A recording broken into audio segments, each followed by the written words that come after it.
Hello friends, ఎలా ఉన్నారు? నేను బాగున్నాను, మీరు బాగున్నారు అనుకుంటున్నాను. Welcome to my channel Ramani's world.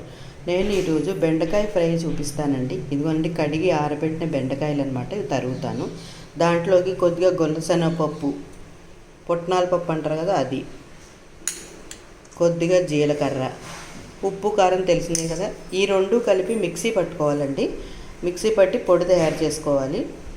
అప్పుడు ఇవి తరిగి మీకు చూపిస్తానండి. ఇది మిక్సీ పట్టి ఇవి తరిగి మీకు చూపిస్తాను ఎలా వేయాలో. ఇదిగోనండి, ఇలా తరుక్కోవాలి. మరీ చిన్న చిన్న ముక్కలు తరుక్కోకూడదండి, కొంచెం ఓ మాదిరిగా తరుక్కోవాలి. సన్నగా తరుక్కుంటే బాగా స్మాష్ అయిపోయినట్టు ఉంటాయండి. ఇప్పుడు ఇదిగోనండి, ఇదేమో శనగపప్పు జీలకర్ర ఆడి పెట్టాను. అంటే మామూలు శనగపప్పు పిండి కూడా వేసుకోవచ్చు, కానీ దీని రుచి వేరు దాని రుచి వేరు అనమాట. అందుకని ఇలా ఇది వేస్తూ ఉంటానండి. ఇదిగోనండి, స్టవ్ అంటించి మూకుడు పెట్టాను. నూనె వేస్తున్నాను. ముందు కొంచెం బెండకాయ వేపుడుగా ఆయిల్ పడుతుందండి. ఫస్ట్ ఏం చేయాలంటే, ఈ కొద్దిగా పల్లీలు తీసుకుని వేయించాలండి.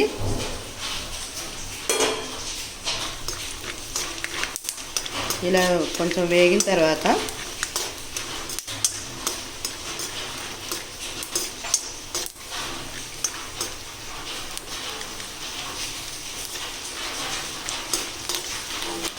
ఇవ్వనండి, వేగిపోయి పట్టపట్టలాడుతున్నాయి కదా, ఇదిగో వేగిపోయాయండి. తీసేద్దాం ఒక ప్లేట్లోకి.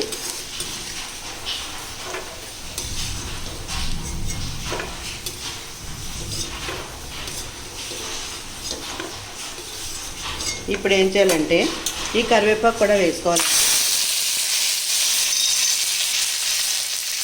ఇది కూడా వేయించి తీసేసుకోవాలి.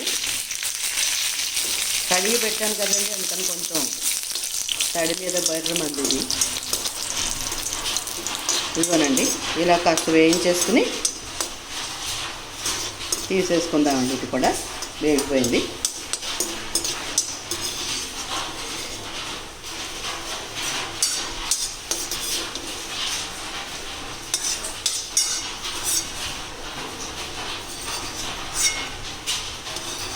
ఇదిగోండి, ఇప్పుడు బెండకాయ ముక్కలు వేసేసుకుందాం ఈ నూనెలోని. ఇంక పోపులు ఏమి వేయక్కలేదండి. ఇలా బెండకాయ ముక్కలు వేసేసుకుని ఇది ఫ్రై చేసుకోవాలన్నమాట.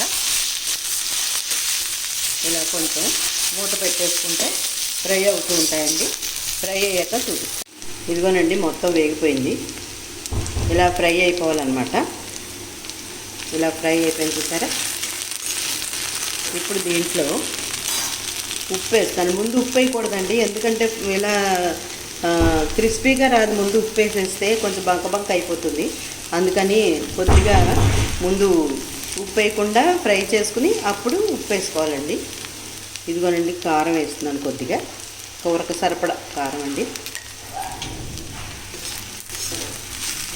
ఇలా కలుపుకున్న తర్వాత ఇప్పుడు ఆ పల్లీలు కరివేపాకు వేసేద్దామండి. ఇదిగోండి, ఇలా పైన వేసుకుంటే అవి కరకరలాడుతూ చాలా బాగుంటాయి అన్నమాట అండి. తినడానికి పంటి కింద పడతాయి. అందుకని ఇలా పైన వేసుకుని ఇలా కలుపుకోవాలన్నమాట. ఇప్పుడు మనం ఆడి ఉంచుకున్న గుల్లశనగపప్పు జీలకర్ర పొడి కూడా వేసేద్దామండి. ఇదిగోనండి,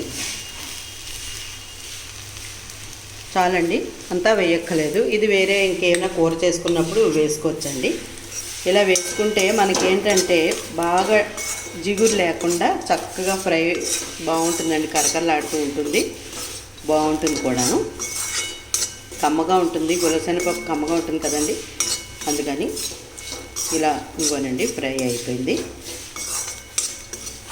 ఇదిగోనండి, ఇప్పుడు మనం సర్వింగ్ బౌల్లో తీసేసుకోవచ్చండి. స్టవ్ ఆఫ్ చేసేస్తున్నాను. బౌల్లో తీసేద్దామండి.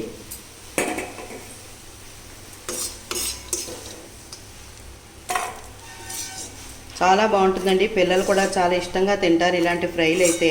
కమ్మగా ఉంటే ఎక్కువ కారాలు వేసుకోకపోతే చంటి పిల్లలకు కూడా పెట్టచ్చండి. కొంచెం నవ్వులి వచ్చిన పిల్లలకి చాలా వెరైటీగా ఉంటుందండి. చాలా బాగుంటుంది ఈ ఫ్రై. పెళ్ళిళ్ళలో కూడా ఇలాగే పెడుతుంటే ఇష్టమైన వాళ్ళు ఇందులో కొబ్బరి వేసుకోవచ్చండి. నేను కొబ్బరి వేయను, అందుకని మీరు ఇష్టమైతే కొంచెం కొబ్బరి కూడా వేసుకోవచ్చండి. బాగుంటుంది అది కూడా. ఎండు కొబ్బరి అయినా వేసుకోవచ్చు. ఇదిగో చూసారా ఫ్రై ఎంత బాగుందో. మీరు చేసుకుని ఎంజాయ్ చేయండి ఫ్రెండ్స్. మీ పిల్లలు కూడా పెట్టండి. చాలా బాగుంటుందండి. మీకు ఈ వీడియో నచ్చినట్టయితే లైక్ చేయండి, షేర్ చేయండి, సబ్స్క్రైబ్ చేయండి, కిందనున్న గంట బెల్ ప్రెస్ చేయండి. ఓకే అండి.